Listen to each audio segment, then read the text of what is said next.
Henry Cole is a man of many skills who is known for living life on his own terms. Away from the screen, he lives a life of luxury that reflects his love of speed and style, from his travels around the world to his collection of rare motorcycles and old cars. Henry's life is full of exciting and beautiful things. Come with us as we explore it.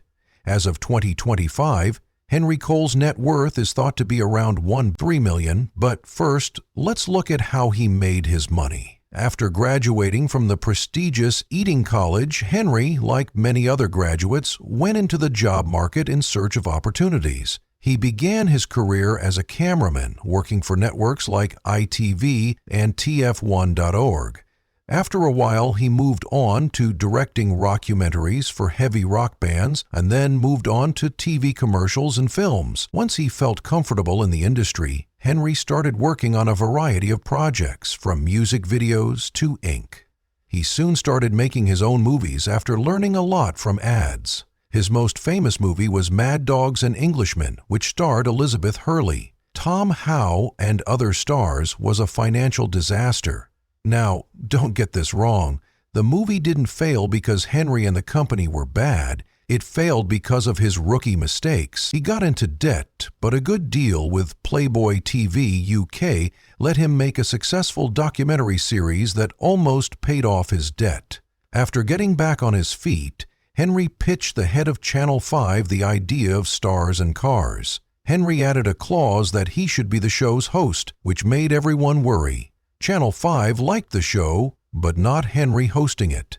To persuade the operations manager even more, he suggested that they make a free Christmas special. If it did well, he would get the series, and if not, he would be happy with a free lunch. Luckily, the special did better than expected, and Henry got a series that ran for 5 years and was a big hit. But Henry wasn't happy with his life. He knew he couldn't get into motorcycles without experience in the business. After being successful with Stars and Cars, he pitched another idea to a travel channel, riding Route 66 on a Holly. Luckily, the show was an instant hit and has since become one of the world's best motorcycle rides through his many productions. Henry has a lot of money, so what does he buy with it? From Brew Superiors to Norton, everyone knows that Henry Cole spends a lot of money on bikes. He's also very interested in real estate. While not much is known about Henry's properties, he's been linked to a house on Borton Road in Clanfield called K. Koff Barn. The house, which shows off his wealthy lifestyle, is about 2,691 square feet and was originally an agricultural barn. It has since been turned into a luxurious yet cozy family home that blends modern elegance with old-world luxury. The interior details of the house are not widely known for homes of this size, usually have large living rooms, modern kitchens, and several bedrooms with private baths. Looking down from above, it's clear that the property has large grounds, with lots of room for outdoor activities and relaxing. Henry loves motorcycles and classic cars. It shouldn't be a surprise that the property has a custom-built shed for Henry to store his large collection of cars.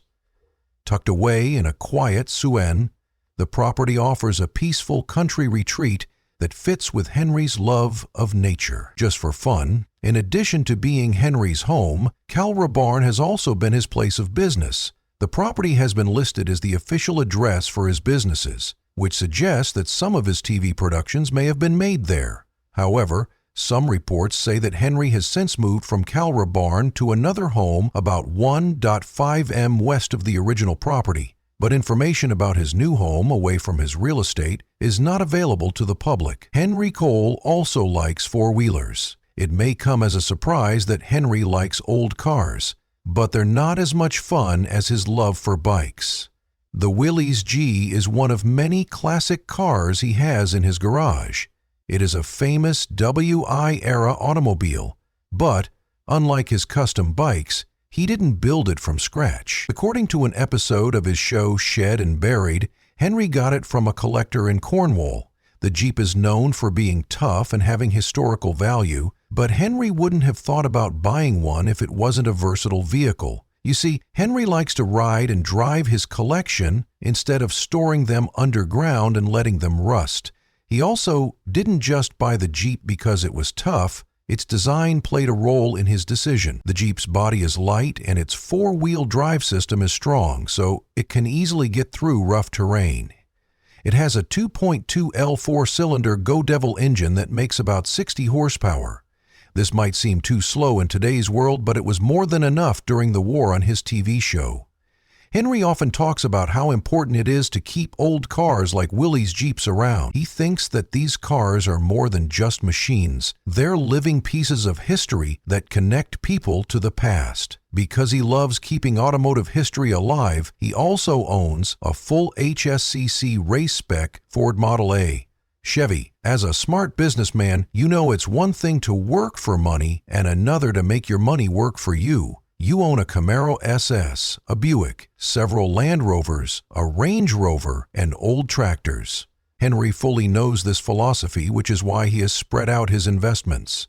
Henry's best investment was in Gladstone Motorcycles, his own bike company. The name might not seem to have anything to do with Henry, but it does. The name is a tribute to his uncle Red Bid Gladstone, who helped him find his passion for bikes. A love for bikes. Henry fell in love with bikes when he was 12 years old and visited his uncle Redbeard's shed in Liverpool. That visit set the stage for his career, and Henry has since gone on to own several brands of bikes, including the famous Brough Superior SS100, which is also known as the Rolls-Royce of motorcycles. Besides this, his shed also has a Steve McQueen, the Desert Racer. Along with his bike company, Henry owns a custom-made American chopper, a Norton Commando 961 SE Cafe Racer, a Dress Triton 750C, a Triumph Bonneville, and of course, his company's first product, the Gladstone No. 1. He also runs a merchandise store for his fans who want to have a piece of his legacy in their home. The store sells clothing such as t-shirts, flannel shirts, hats, and hoodies. It also sells accessories like custom-designed mugs for stylish drink containers. With a net worth like Henry's, it makes sense for him to give back to the community, but as a biker, he thought that writing a book to inspire other riders would be a great way to give back to his community. Along with his love of long rides and motorbike adventures, Henry also thinks about and writes about the biking community in his book,